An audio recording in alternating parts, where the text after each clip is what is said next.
Well, happy Thanksgiving, everybody. Or I should say, I hope you enjoyed your Thanksgiving. Market, as you may or may not be aware of, decided to absolutely lose its collective mind on Friday. So that was fun. Filming this on a Monday after the holiday, though, Monday was better, right? Monday was better. As you can see at the bottom of the screen, really, really abysmal month for everybody. First place, Kyle T with 0.92 of 1%. Other Kyle in second with 0.04 of 1%. And me, of course, in the negative again, because when crypto corrects, that's what happens. So rather than get into the really boring details of how crappy our portfolios are doing this month, let's just get right into it. Black Friday sales numbers are out. First, did either of you partake in any Black Friday shopping in person or online? Not really, no. No. I window shopped, but I did not actually make any big I bought a couple small things, but nothing. I didn't really participate in like Black Friday deals. Okay. Yeah, I mean, I bought like one thing that was 40% off, but it was hardly me going. I don't even think the thing I shopping, bought was like, so. It might have been like 5 or 10% off, but I bought it because I like needed something like this week rather than like like I'm buying like a gift or like I've been waiting to buy this for Black Friday or something. I mean, whatever works, dude. It's fine. Yeah, I bought like a cable adapter. So yeah, ooh, very.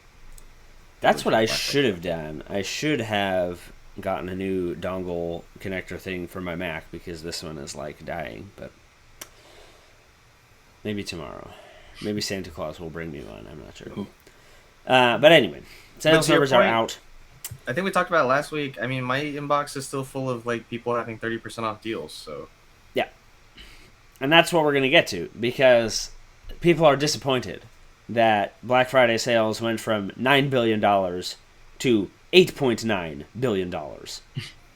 Is that like are those actual numbers? Those are actual numbers. Yes. Those do not include Cyber Monday numbers. I've not seen those yet. But yes. Well, so $9 billion last year. Was last year supposed to be disappointing too, though, because of COVID? Or last year, I think they were concerned about the lack of in-store shopping, but you had all the stimulus money, and I shouldn't say all of. You had some stimulus money. This year, you've got inflation, no stimulus money, and a bunch of other stuff going on. So was last year a down year, a good year, or an average year? If it was average, I guess, yeah. I mean, I feel like this shouldn't be disappointing given the circumstances, right? Like, there's a lot of reasons why this could be going really, really horribly bad. To only be down, and I say only, like, 9 billion to 8.9 billion, like, I understand in real money that's a lot, but I feel like that's a win. I feel like it should be a win. People aren't going to call it a win, but I feel like it could have been far worse. But, at the end of the way, like you're saying, like, oh, like it's a sign that things aren't that bad, but like other people argue. I am choosing to see the glass as half full in this scenario. Yeah, other people are just arguing like it's a sign that all those things you mentioned are in fact affecting the economy. Yes, people are buying less because of inflation, because of blah blah blah. And however, I'm also seeing a lot of arguments to the point that you just made before we got into this, right? Black Friday is not a day anymore. Cyber Monday is not a day anymore, right? It's the whole damn month. It's between, like, the 1st of November and Christmas. So, like, measuring sales on one day is not the whole story anyway. Am I wrong? I think it's like two or 3 weeks, like the last week of November and the beginning of December is where it's really obvious, I guess.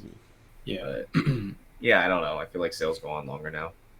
I mean, they do, right? We talked about it last week. Stores are closed on Thanksgiving because you've got extra coupons for Black Friday, and you've got stuff on Monday, and you've got everything for the next 3 weeks. Like, I don't think this is a big deal. Like, yes, inflation is a problem. Yes, all of the COVID, Omicron stuff is problematic, right? But against that backdrop, with a longer sales window, I think this is a win. So if you're in... I guess my point in bringing this up is if it were me and I was interested in some retail stock, I would be buying any dip that there was based off of this information, right? I believe enough in the long-term rest of Q4 outlook for these people that I think there's money to be made. Do you agree? Yeah. Do you disagree? I guess walk me through your thought process. Do you think that this is horrible news? Do you think I'm totally off base for viewing the glass as half full? No, I mean, I think that's a pretty, like, I think I agree in that, like, I mean, yeah, basing it off of like 1 day sales is just like, I don't know, it just doesn't really make sense anymore in the scheme of like how people are operating. So Right. yeah, I mean, I think there is, like, if that's affecting like, like stocks and stuff, like, I think if they're declining based off of some, like, some statistic, but then I'm pretty sure, at least like I'm pretty sure like Q4 last year was pretty decent still, right? Like Yeah, people I are mean, still again, against the backdrop that we had with stimulus right. money in play, it it was fairly good. Yeah.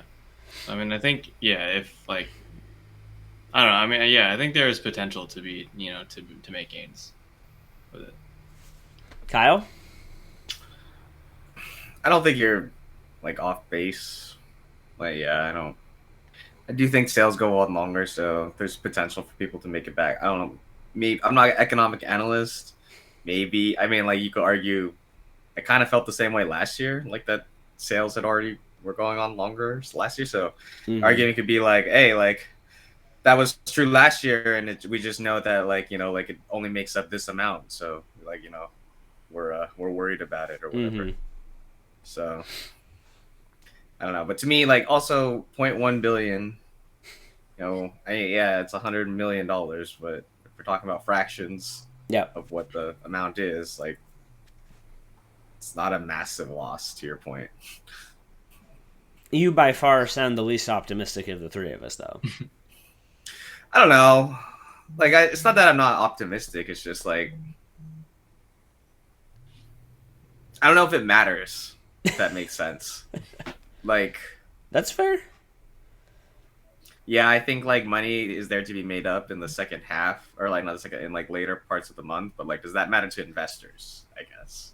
And yeah, and You that's a know, question I don't have the answer to right like now. just because the company makes the same amount of money, if the investors are only really listening on a couple days, and those are the days that are like those are all bad days, then maybe the price still goes down. Yeah. Fair. Well, on the back of that and your bearish sentiment surrounding Q4, we've talked at great length about supply chain issues, and obviously, again, when we talk about Black Friday sales and all this other stuff, you certainly have to consider those as well. But we now have an open investigation, which I think is interesting. The Federal Trade Commission is asking Amazon, Walmart, 7 other retailers, and depending on who you talk to, potentially shipping ports in several major cities, to provide documents about why supply chain issues are as bad as they are and why prices have gone up as much as they have. So, that begs the question, what are we going to learn? Are we going to learn that it really is just we don't have enough labor to make the stuff and we don't have enough labor to unload the ships and the trucks? Or are we going to learn something a little bit more sinister?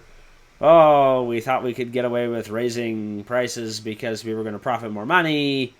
And so, I mean, which camp are we falling into here? What would be more sinister? Like what? False scarcity? Like Yeah, I there mean, aren't supply essentially chains they issues? are trying to exacerbate existing circumstances to make more money and just that straight profit. That's a hard question. 'Cause If I I'm feel being like, honest, it's probably a little bit of both, right? I think yes, there's a lot of genuine reasons as to why things have gotten as bad as they have gotten. But these people aren't stupid, right? You have boards of people who have MBAs and undergraduate degrees from the most prestigious universities on planet Earth, or they're self-made bajillionaires. Like, if there's an opportunity to make a little extra money, you have to believe they're going to take it, right? Yeah. Yeah, I mean, I think that some of the scarcity or like, the price jacking is like, obviously they're capitalizing on it, but I think it's stemming from a natural like lack of labor and like Mm-hmm. supply chain issues, but I don't know. I mean, I don't think they would artificially like create more scarcity because obviously if there's demand, then if you are supplying that, like maybe they could do a little bit of both, right? Like have more supply and then raise the price still, and then they'd make hella more profit. But like I don't know, yeah, I don't think they're gonna limit it like to the extent that we are affected at I or gotcha. affected by, yeah. So I believe maybe a little bit of that is happening, but I don't know that it's happening to the extent that I would want to say. For what it's worth, before we get into Kyle's take on this, the full list: Walmart, Amazon, Kroger, C&S Wholesale Grocers, Associated Wholesale Grocers, Procter and Gamble, Tyson Foods, McLean, and Kraft Heinz are all of the companies that have been sent letters thus far by the FTC. 8 of them have not responded to comment so far, and McLean says they haven't gotten the letter yet, but they will comply. So, Kyle, do we think it's a little bit of both? Do we think... Maybe. I mean, yeah, I don't know. There's probably like some minor dollars uh being added to a couple places where they maybe shouldn't be, but like I'm certain like out of that list, some people will be fined for something. I guess I'll put it that way. Yep. But like, yeah, like I mean, if you just listen to the list, like just think about like the number of different industries like in there, Yeah.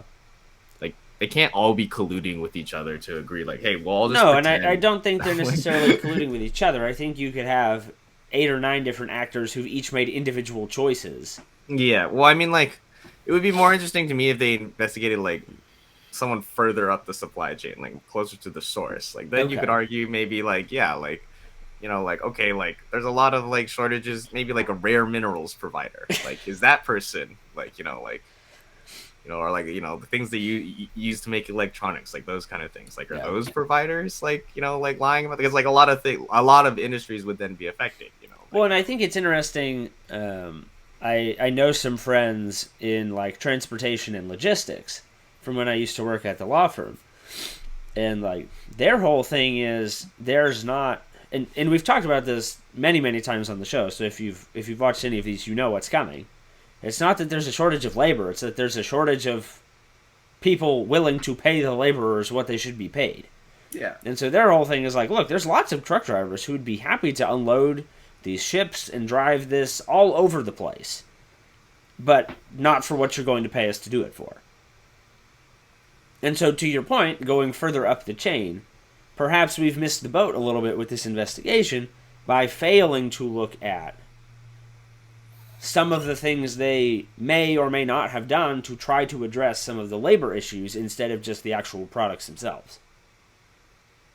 Yeah.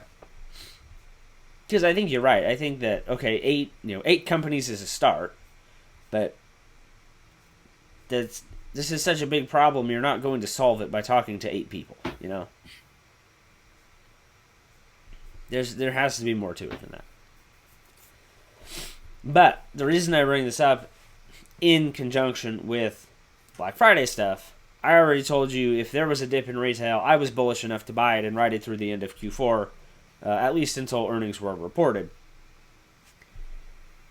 On the back of this, with the possibility that the Fed is going to step in and light a fire under somebody's ass to fix some of these problems, are there any stocks that you think would be worth a buy now if, and that's a very large if, some of these shippings and logistics problems are resolved sooner rather than later? Are you going into ocean maritime? Are you going into retail? Are you going into transportation and logistics? Are you going back into wholesale with Amazon or Walmart or any of these other people? Like, where would you be looking to make up the most ground if we were able to get some of this figured out? I don't think wholesale is the answer because I feel like they're their own thing. Like Okay. I feel like Amazon's labor problem is independent from the labor problems of everyone else. Yeah, I mean, theirs are extremely well documented at this point. The COVID has nothing to do with Amazon's systemic labor issues. Though they've been running very aggressive ads on Hulu about how much they're willing to pay people and the benefits that come with it. So, I don't know. Maybe they're trying, but I'm skeptical. I don't know. Maybe actual logistics or like maritime shipping itself. I don't Okay. retail. I don't because like even if you suddenly say like, okay, all the things can be shipped on time now. Like I don't really feel like that affects retail sales. I feel like everyone I know is just buying things earlier if they have to instead of like buying less necessarily. So That's fair. Yeah.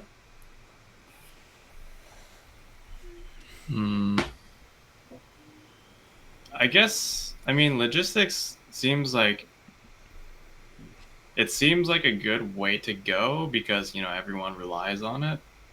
Um, but I was thinking, I don't know, probably not necessarily retail, but I don't know, like some of the markets that are like extremely dependent on. Well, I mean, like they're just being hamstrung by being unable to access things like the cars things. Cars seem to be like Yeah. one of the first things that come to mind. Like just driving through like all the dealership, like basically all the cities who are like just known for like they have like that whole like Parking strip. lots, dude. Yes, Empty yeah. parking lots. It's crazy. Like going through like Auburn or Renton. I was just in Auburn the other day, and I was like, Yeah. "Damn, this is." I've never ever seen it like that. that one right? intersection where there's like six Yeah. dealers. Auto dude. row or whatever. Yeah, dude, it's Yeah. terrible. And in Renton too, the Toyota dealership, Yeah. no cars at all. Like, dude, that's crazy. So I mean, like that's like one, I guess, market that I guess comes to mind. But I guess it's hard to say because like I mean, sure you can produce cars, but are people? I mean, the demand is still high, but I don't know how much that's really like how much profits to be made off of that. Yeah, I mean, traditionally cars have been a fairly low margin business. Okay. I think the average what's it like 10%, somewhere in the ballpark of 10%. Yeah, it's not much. So, an interesting opportunity though. I mean, there we have a very well established case of extreme amounts of pent up demand. So, as opposed to the retail environment where people are just buying stuff earlier and dealing with the consequences if there are delays or whatever, here they can't do that. And so, that would be an interesting one if they could figure it out. Yeah. What about like housing and stuff? Because some housing developments are just being like stopped because they don't have like access to materials too. So I think maybe I don't know industries that rely on. I mean, I'm thinking of a lot of things that are high demand, but maybe Yeah. not necessarily like high volume. I guess. The housing one is interesting because you're right. Like demand in a lot of major markets across the country has been unbelievable for what feels like forever. Right. The only thing that I would be concerned about there is because of how much more everything costs and the fact that wages have not kept up with inflation. Like, if you're already loaded, you're not going to have a problem buying a house. Right. But is there enough of a barrier there to deter first-time home buyers to the point where share price of these companies is going to suffer because of it? Right. And then that's a question we obviously don't have an answer to. But that would be something that I would be looking at. Because if there is no barrier there, or the barrier is not any larger, than it has been, or it's not enough of a deterrent one way or the other, then you should be fine. But if that barrier is perceptibly larger, whatever the case is, then I think it caps your upside. Right. All interesting things to look at, though. I mean, the opportunity is there. I think it's just a question of, with new variants and all this other nonsense going on, like how do the markets respond and how bad does it get, you know? Mm-hmm. But anyway, enough doom and gloom on that stuff for now. It was announced today that CEO of Twitter, Jack Dorsey, is moving on to greener pastures. And the share price went way, way up. And I'm always interested when things like this happen. Because, like, by most people's standards, Twitter has been fairly successful, right? They make an ass load of money. They're doing fine, right? And in terms of, you know, the big bad wolf of social media, like ruining people's self-esteem and subverting democracy, like, I feel like Twitter has taken less heat than most. And whether it's deservedly taken less heat or just fallen by the wayside, I don't know. But it seems like to me that the timing of this is kind of interesting. I feel like maybe he's just bored. Maybe he wants to go off and do like all of his weird crypto stuff. Maybe he wants to spend more time at Square. I don't know.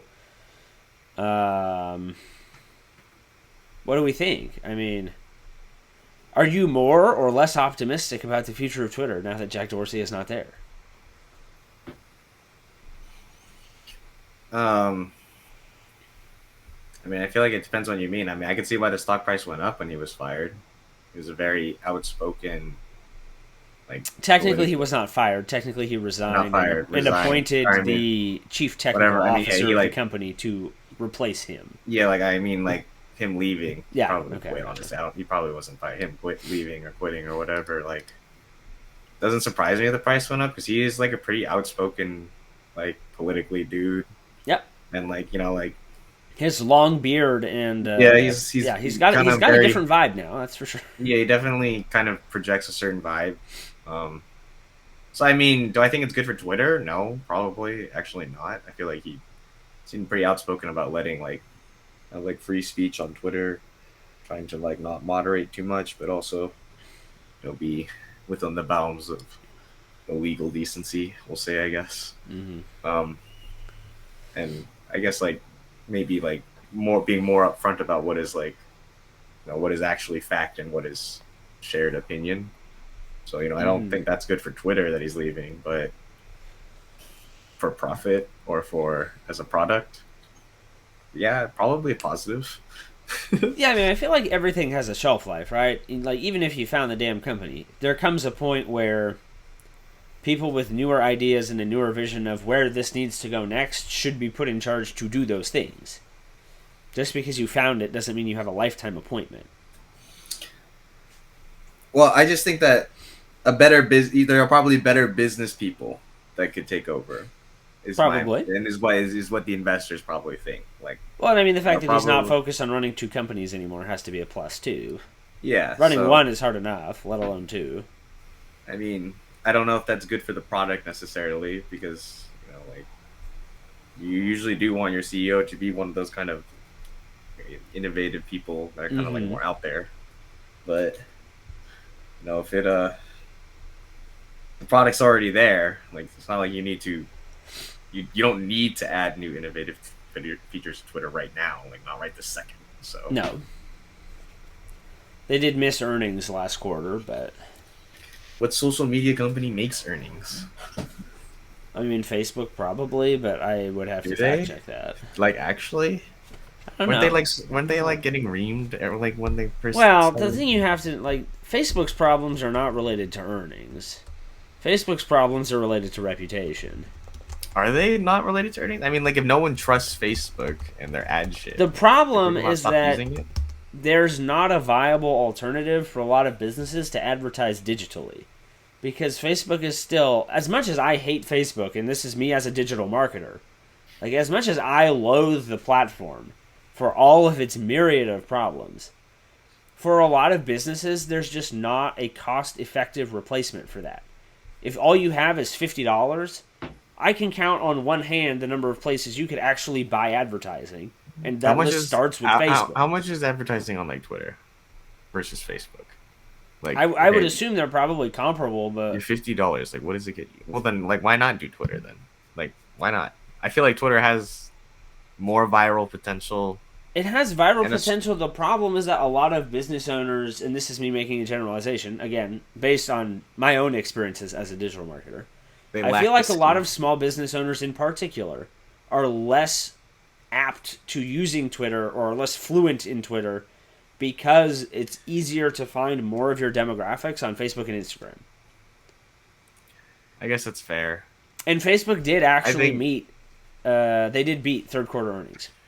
because I Revenue do, missed yeah. estimates, but they beat earnings.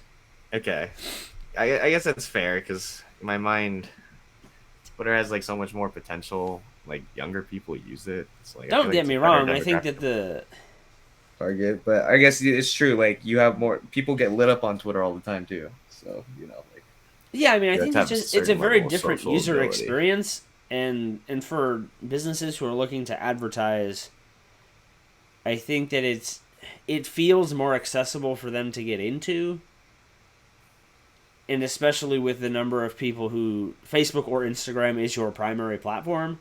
I just think it's the lowest hanging fruit for a lot of people. Well, Instagram is basically a store now. I swear to God. Yes. But because they're owned by the same company, they use a lot of the same like advertising infrastructure, which makes it easier for a lot of people to get into. So as much as I hate it, I must admit that because it's relatively cost effective, and for a lot of businesses because their followers are already there, it's really easy for them to get into. And I think that Twitter, the types of businesses and the types of people that use Twitter, they're just different niches, and the advertising needs of those people and the content needs of those people are just different. To your point, like there's a lot more potential for things to go viral on Twitter, and that lends itself to different businesses with different needs, with different advertising objectives, than Facebook, where it's like my restaurant, so you can see pictures of my menu. Like those are just two really different things. If you tweet that stuff, no one is gonna care. I don't know, man. I see a lot of pictures of nice food on Twitter. But do you see more of them on Twitter than you see on Instagram? No. Well, Instagram is different. That's like people. No, like I legitimately see businesses. Instagram, I don't follow businesses. I feel like. Okay, Or, so like, and like my friends don't repost things from businesses. I legitimately see things from on Twitter from like company accounts or like okay. okay. Actually, more often it'll be like small businesses saying like I make this or I am a chef who makes this, and they just post their picture. I mean, like they probably cross post it to Instagram too. Like I'm certain, like they'd be dumb not to, but like you can't retweet things on Instagram, I guess, and like I don't No, you check can't. other people's activity to see what they like and stuff. Not like a creepy stalker, so just like. And I don't go on Facebook at all anymore. Like, I'll be honest. I can't remember the last time I logged into my Facebook. The only reason I use it is because I use it for work. I honestly, like, we just had a baby, and, like, I still don't post things on there. Like, my wife does that, and I'm tagged in it, and that's great, because we'll always have those photos, and we can share them with people. But, like, I have zero interest in posting any of my own shit. And it's not because I don't think that I have interesting things going on. It's because I just loathe the platform for what it has turned into. Honestly, I think the last time I went on Facebook, I did like a post from your wife about Yeah, see? being pregnant. So it was a while ago. Yeah. But like that's the thing. I feel like the reason that people are optimistic about Twitter, for as much as you hear about trolls and all this other stuff on Twitter, there's a lot less negative perception about that type of experience on Twitter than on Facebook. Yeah, it's more regular, I guess. Yes. Like that's what I was saying, like getting flamed or like seeing people being flamed on Twitter or like, ratioed or whatever, like that's like a regular experience. So like yes, it happens, but like well, and I think that there's elements to how content is displayed on Twitter that people still find value in, right? Like a lot of stuff on Twitter is still chronological. Like Facebook and Instagram are not chronological. And so for a lot of people, they just want things in the order that they have happened. And so I think that there's upside because they haven't messed around with some of that stuff. It's just a question of how do you monetize it and how do you keep growing a user base. And yeah, maybe it's time for some fresh brains and some new ideas. I don't know. Kyle, are you an active Twitter user? Do you have any? I do not touch input? Twitter No? at all, Okay. so I don't really know anything. Alrighty. Well, we'll leave it at that. But yeah, I mean, I'm curious to see what happens. I'm also curious to see if this is a total tangent. But again, on paternity leave, while baby naps, we have had time to watch some shows on TV. And we've been rewatching Brooklyn Nine-Nine on Hulu. And I have seen the same Facebook ad like 10 times from this lady who works in like the privacy and regulation department. And the story she is attempting to tell, and this isn't her fault because you know that she didn't come up with any of this garbage. She is trying to say that Facebook is in favor of federal regulation because it will help provide a more consistent user experience about who has access to your data and what they do with it. And I'm sorry, but that is complete shit. There is no way that they want any of that. But the reason I bring it up in relation to the news of Jack Dorsey stepping down from Twitter is as these conversations at the federal level about could you or should you regulate any of these online social platforms, is there a change in opinions at Twitter about any of that stuff that potentially creates a market opportunity or creates problems for them? And that will be something that I will be looking for just to kind of see if this change in personnel actually has any ripple effects on any of these larger ongoing conversations. Yeah, like I agree. He's a very political, like whatever you agree with him or not, he's a very strongly opinion political guy. Yeah, he's so. not afraid of speaking his mind and dealing with whatever happens because of it. Yeah, so he's not a robot strong... like Mark Zuckerberg who kind of just fidgets his way through everything and rides his surfboard down Lake Tahoe. There is a strong chance that the core philosophies of the company may be different moving forward, I guess. Or not core philosophies, I guess, but I guess guiding outlook. Yes. I think that's fair, and I'm curious to see what that means. But anyway, our big story of the night. As we are all very familiar at this point, NFTs and tokens and all of this stuff have been extremely popular this year. They've been extremely popular last year. They've been extremely popular for quite a while. But especially during the pandemic where people are looking for ways to make money and they're bored and they're stuck at home, a lot of this kind of stuff has really kind of picked up steam.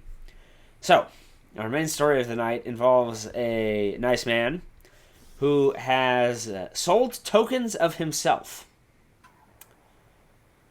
So, basically what he did, he wanted to move to Silicon Valley and start a business, but he had no money. So, he sold a token of himself, and basically the token, collectively holders of the token will receive 15% of his income for the next 3 years, capped at $100,000 total. And they would be able to exchange tokens for special privileges. Wait, so it's 15% total? Like split among all the token Well, holders? so this is unfortunately where the article that I have in front of me is not super clear. I don't know if one person is capped at 15% or if all of the token holders collectively are capped at 15%. Yeah, those are very different. Yes, they are. But I don't think it was his goal to make like millions of dollars off of this, and I'll tell you why. So, you can either obviously keep the tokens, or you can exchange them for things like a retweet, or a one-on-one conversation, or an introduction to somebody in his vast network of who knows how many people.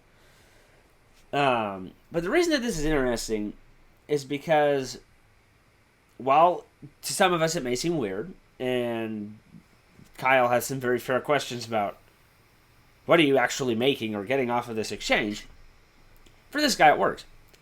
He only raised $20,000, but it was enough to buy him a plane ticket to San Francisco and launch a business. So, is this the future of young people betting on themselves?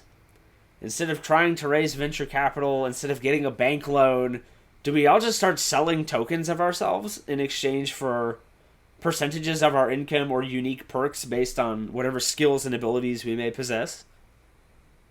Or is this just the Black Mirror in real life? Like, which end of the Sure. spectrum are we on here?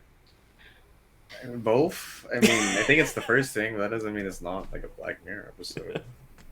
I mean, like, is that really any different between like streaming getting popular recently? Like, it's just people have found ways to, you know, market themselves, like, because people can access other people more through the internet. Mm-hmm. You realize you can market yourself in ways and make money off it. And tokens are just, you know, like, whether you subscribe to me through like some streaming platform or I you don't buy think my he had like any social following to begin with, though. you buy my token. Well, I mean, but like, you know, like streamers when they start out don't have True. followings necessarily. People just discover them. Like you just shout out into the void until someone notices you and like starts like saying like, "Hey, this person's kind of interesting," you know, like and then other people watch. But like, I did see you a know, poll recently where a bunch of elementary school children were asked what they wanted to be when they grew up, and one of the top 3 answers was YouTuber. yeah. So like, if I buy currency through Twitch or YouTube and then donate it to the people that I watch, how is that really much different than buying their coin and giving it to them in exchange for some entertainment service or like, you know, I guess maybe advice, like if that's what they're selling, like, you know, maybe they're like, I am worldly, and, you know, like you I think the like, fact can you that it's imagine? linked to his own income is interesting to me. Because Well, to, that to is- your point, it's not that much different at face value than subscribing to influencers or doing whatever. But the way that it's linked to his own personal outcomes, I think, is interesting. Well, that is an interesting bet on yourself. That's almost like turning yourself into a company, basically. Yeah, you're Or, like, gambling on yeah. yourself. Well, so that is unique, and but like that's not required for the currency to work. If that makes No. sense. It's not. That didn't have to be one of the stipulations of his token. Like he could have just limited it to being whatever extra services he offered. So I don't know. Like if you're asking if that becomes regular, that'd be kind of cool.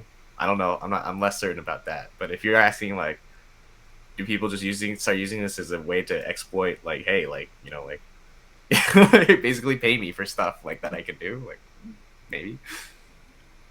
The only unfortunate downside to this, and I hate to get off into the weeds, so we're not going to spend much time doing it. I'm trying to imagine the tax implications for somebody. If I bought like 20 individual tokens of people like this guy who have sold me a small percentage of their income and the potential to exchange it for some personal favors. Like, how many tax forms do I have to fill out to disclose all of that shit? Yeah, I don't. Well, do you only have to disclose it if you get the favors? Do you have to disclose that? If you're exchanging tokens for anything, I feel like that's a transaction that has to be reported. But I don't know because there's not federal limits on that stuff. Like with actual Well, so money, you- right? I could give you a gift, and as long as it was below a certain financial dollar threshold, you Yeah, but that's only don't that's pay only, like- taxes on any of it. I have to Yeah, report but- it, but they don't care.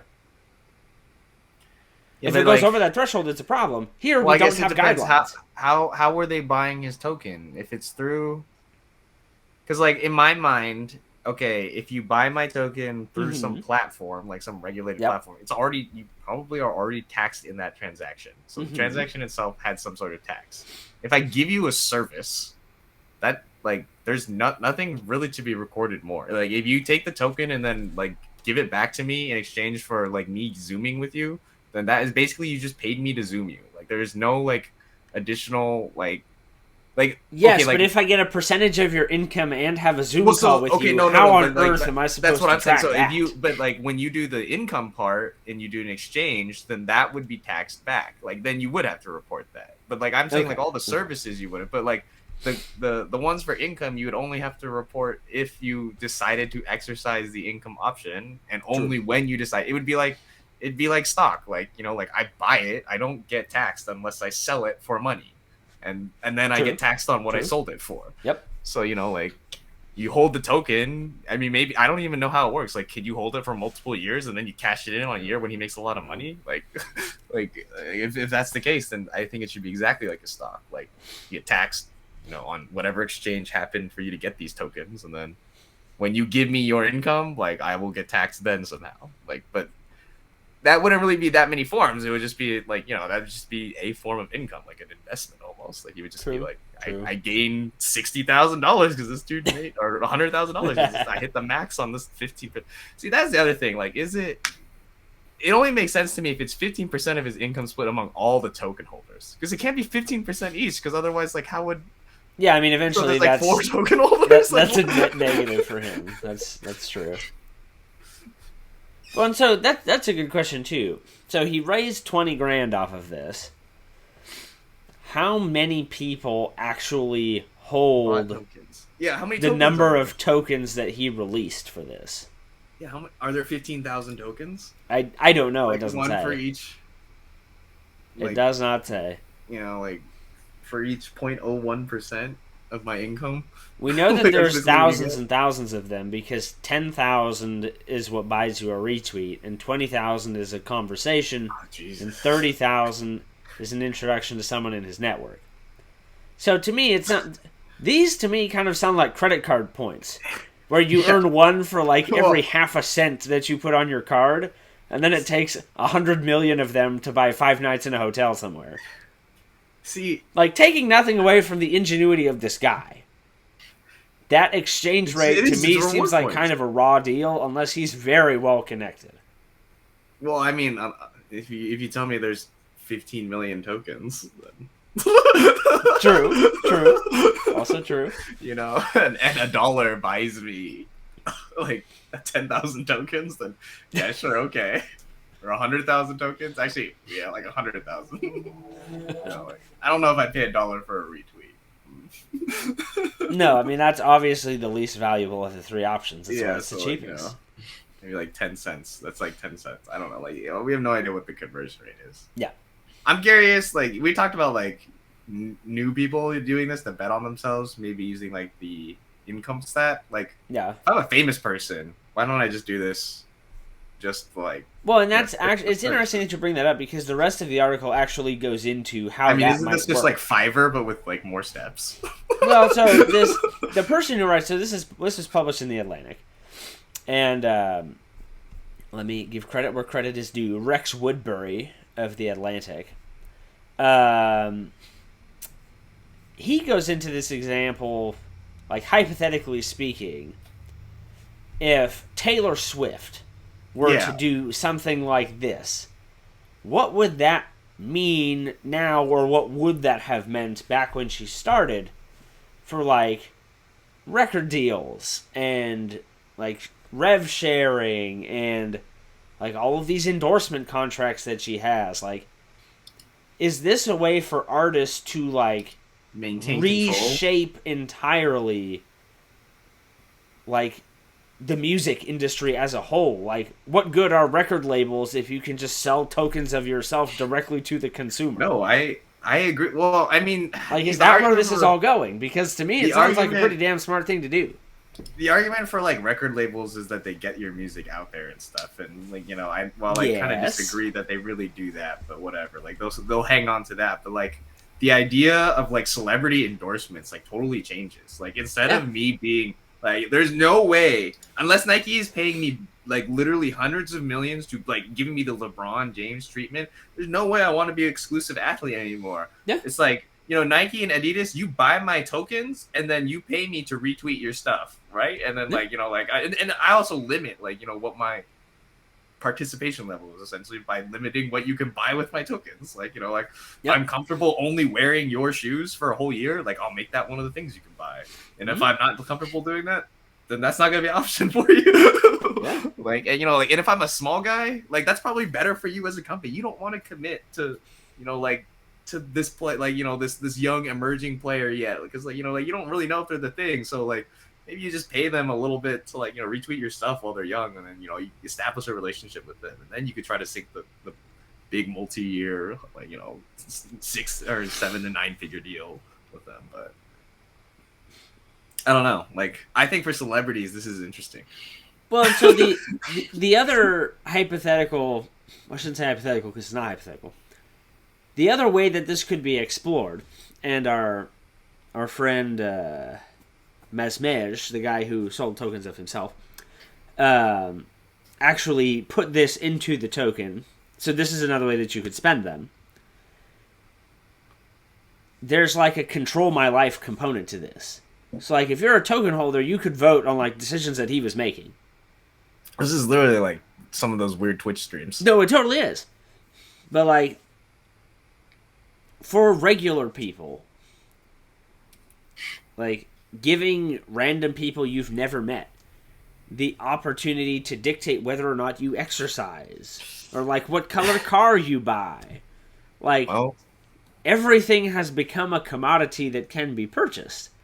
And so, yes, it's a fun experiment, and like for famous people, there's probably a little bit more utility because fans will do anything for famous people.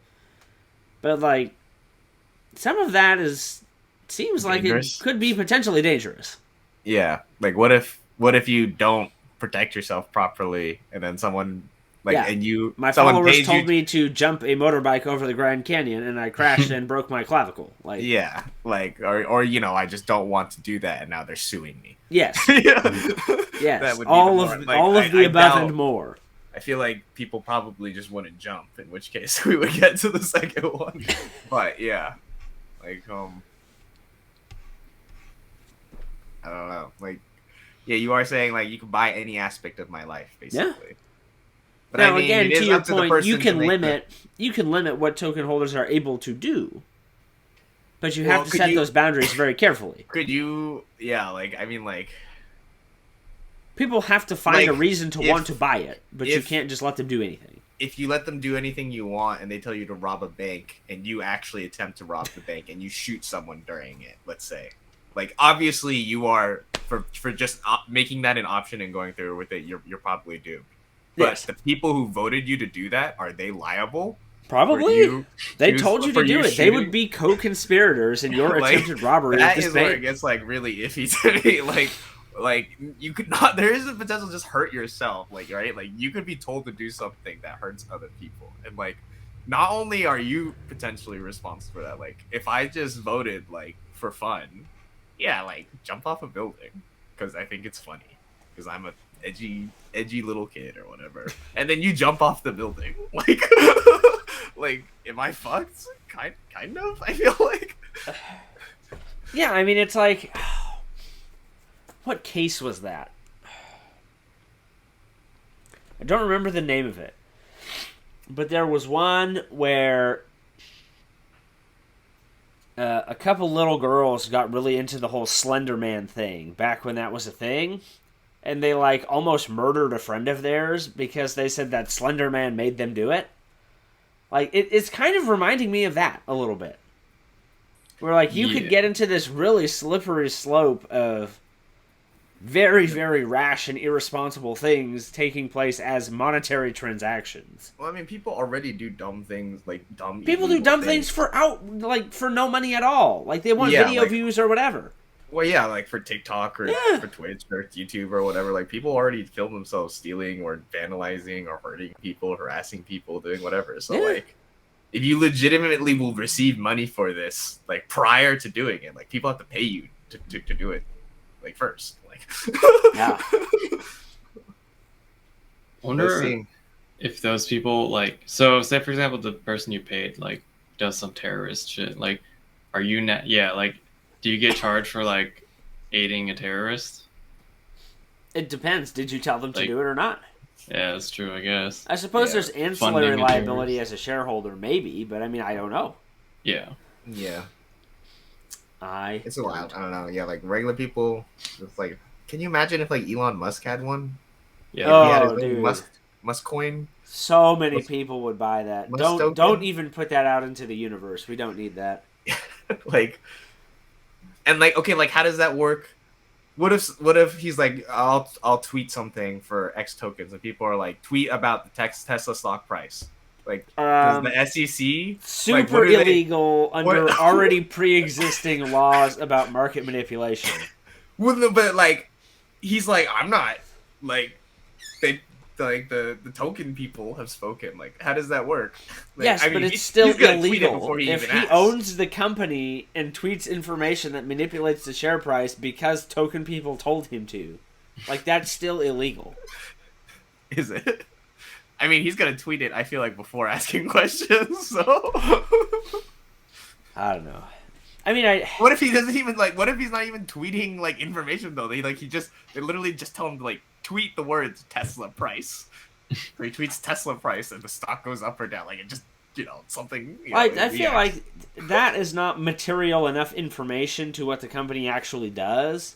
Like, you would be extremely hard pressed to but, like, successfully win a Tesla lawsuit price- on that in court. Tesla stock seems high or Tesla stock seems low. Like Yeah, see, it's when you start like- to conjecture, or when he starts to offer information that is material to the perceived value of the actual stock. what if he just said, then "I you like start Tesla's to have problems. price. I like Tesla's price."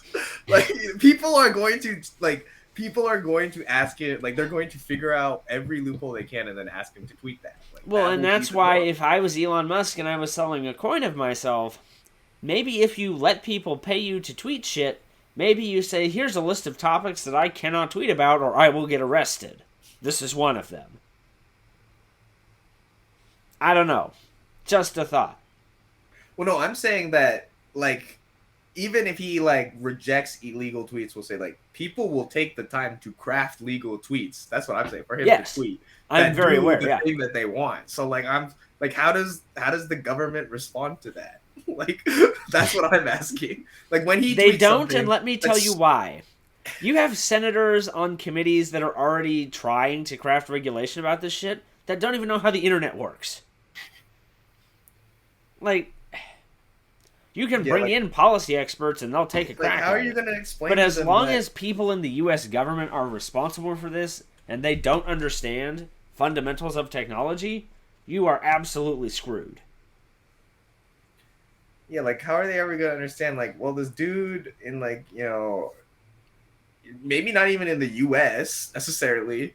Like, this Oh, now we get person- into international but- espionage. yeah, Ooh. but like 40,000 of my tokens for $10,000, and paid me to tweet this, and I ran it by my lawyers, and they said that would not violate any laws or guidelines, and so I tweeted it, and yeah, like. It's obviously influenced. Like it was obviously related to Tesla. It obviously had an effect on the price. But like how are they going? Like, yeah.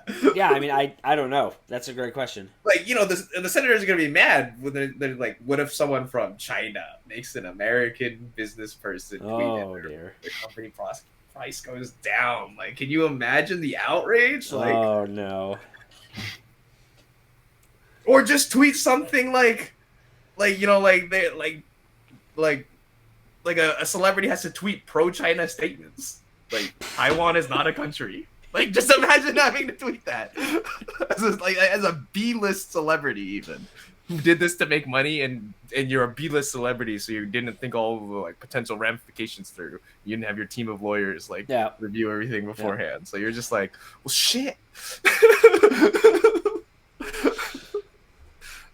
It seems very silly, but This might be Wow. the single most interesting investment potential, like, opportunity since crypto was first minted.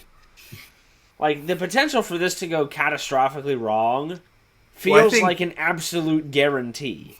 I think people aren't gonna do it because of And that. yet Like, the potential is so intriguing you can't look away. in the 20 minutes we talked about it, we've thought of so many different ways that you could get screwed potentially. I feel like Yeah. anyone who's actually worth something takes the time to think about this and goes like, I really like, the general public is malicious. Like, I will not expose myself to the kind of danger, I guess, of letting the random people in the world just dictate any facet of my life, I guess.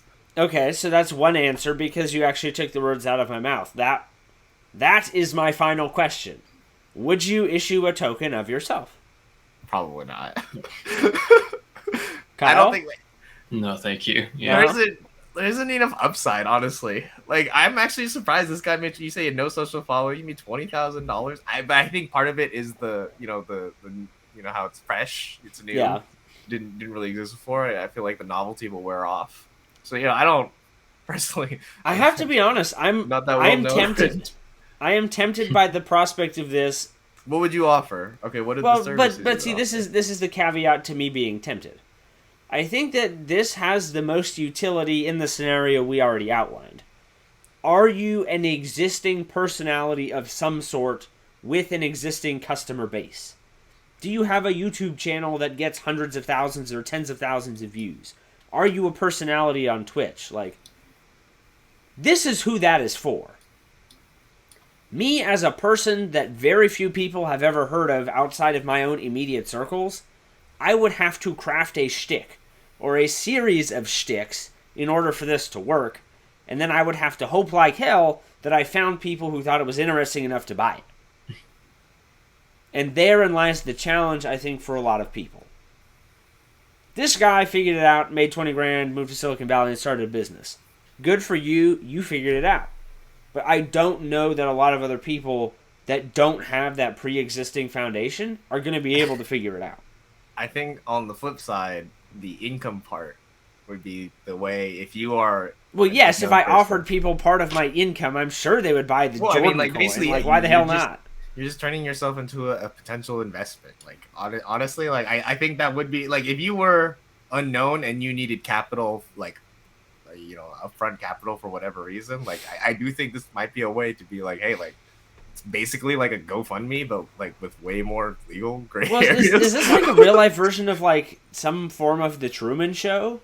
Like every month, do I sell the rights to how should I get my haircut to the highest bidder? Like if I go to the bar, do I sell the rights to what drink am I going to order? Do I get French fries or onion rings? Like, are people interested in that kind of minutia that this economy takes off in that degree? Or does it have to be some type of transactional social component? Because, like, the other type, like, somebody like Gary Vee is probably going to pull some shit like this where he sells the Gary Vee coin and people can, like, transact to them for his advice or something, right? Because he's a savvy business person and he likes to try very cutting-edge and unique things. Like, he's the type of person who could probably pull this off. Athletes and recording artists, yes, you could pull it off. If you have a YouTube, like we said, YouTube and Twitch people, perfect, go do that. But, like, I'm curious to see what type of actual transactional components must be present in order for an average person to successfully do this. So in a way, you would almost have to issue a token as an experiment. Yeah, I feel like it would be like people would after the novelty wears off. I feel like you'd have to offer something like fairly substantial in your life, which is like name my kid. Or is the novelty what you imagine? use Okay, can you to imagine build a bringing that up to community of Lucy? devout followers who will then buy whatever perks come after that?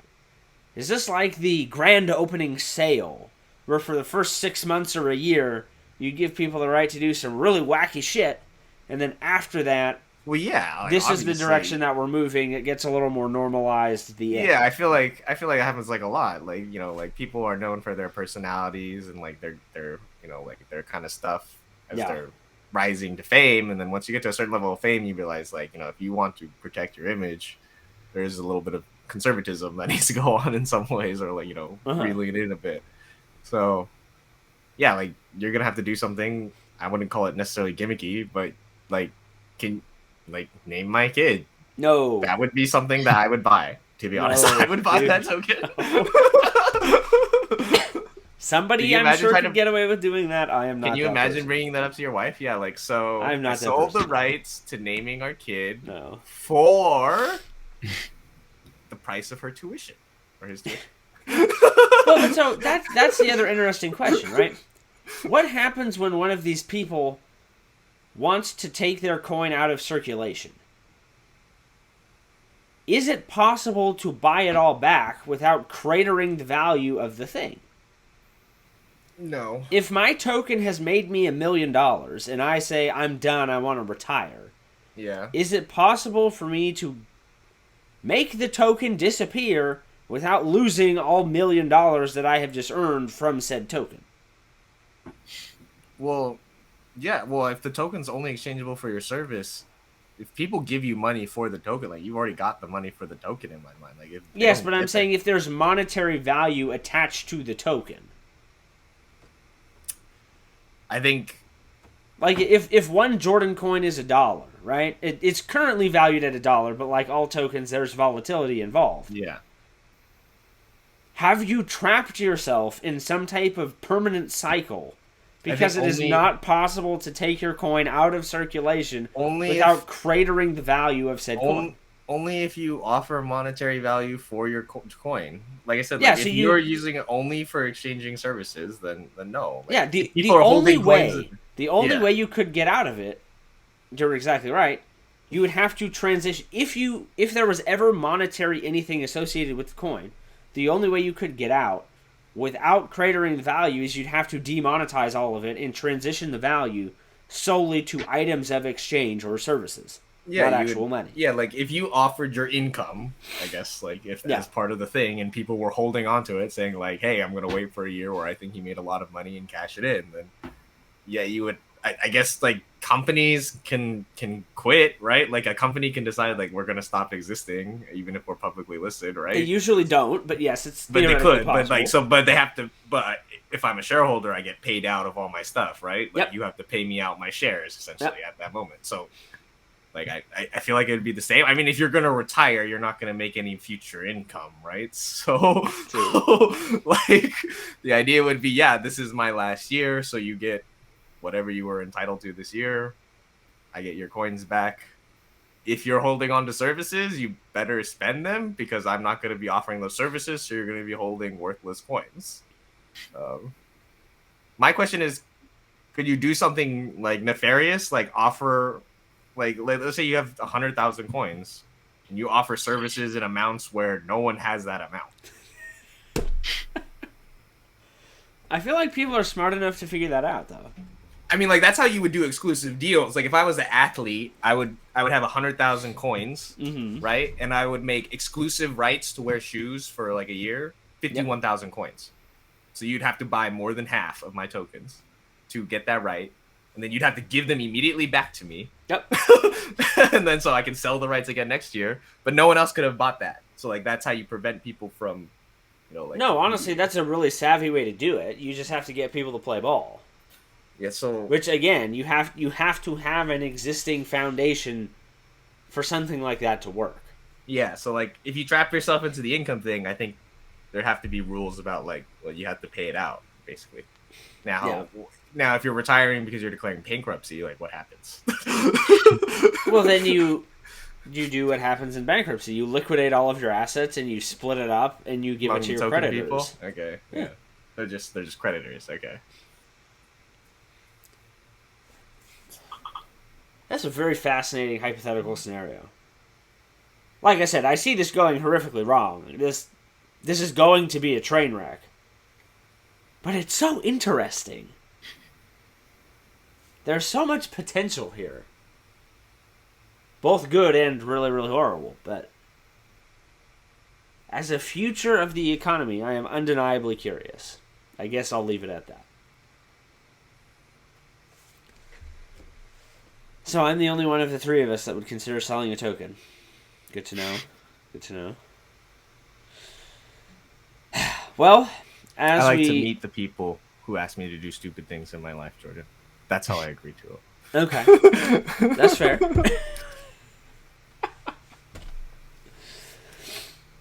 As we hurtle towards the end of the month, shoot, how many days are there left? Like, one? Yeah, I guess tomorrow, or the day that you are viewing this, is the last day of November. So it's highly unlikely that anybody makes any moves that change the outcome of this month, barring some type of Bitcoin price correction or something. I will be last for the second time? Or the third time? I don't know. I don't recall. The goal was to be last 0 times, so I've already failed that part. But the market is undefeated. What else can we say? Well, good luck, everybody. This was wildly entertaining. I have all kinds of crazy hypothetical shit going on in my brain right now, so thank you for that. And we'll come back next week and do it all again. Last month, though, we got to start keeping an eye on those year-to-date totals. Ooh, Oh, yeah, that's glad true. we're in the positive. We'll save that check-in for next week. Later, guys. Yeah.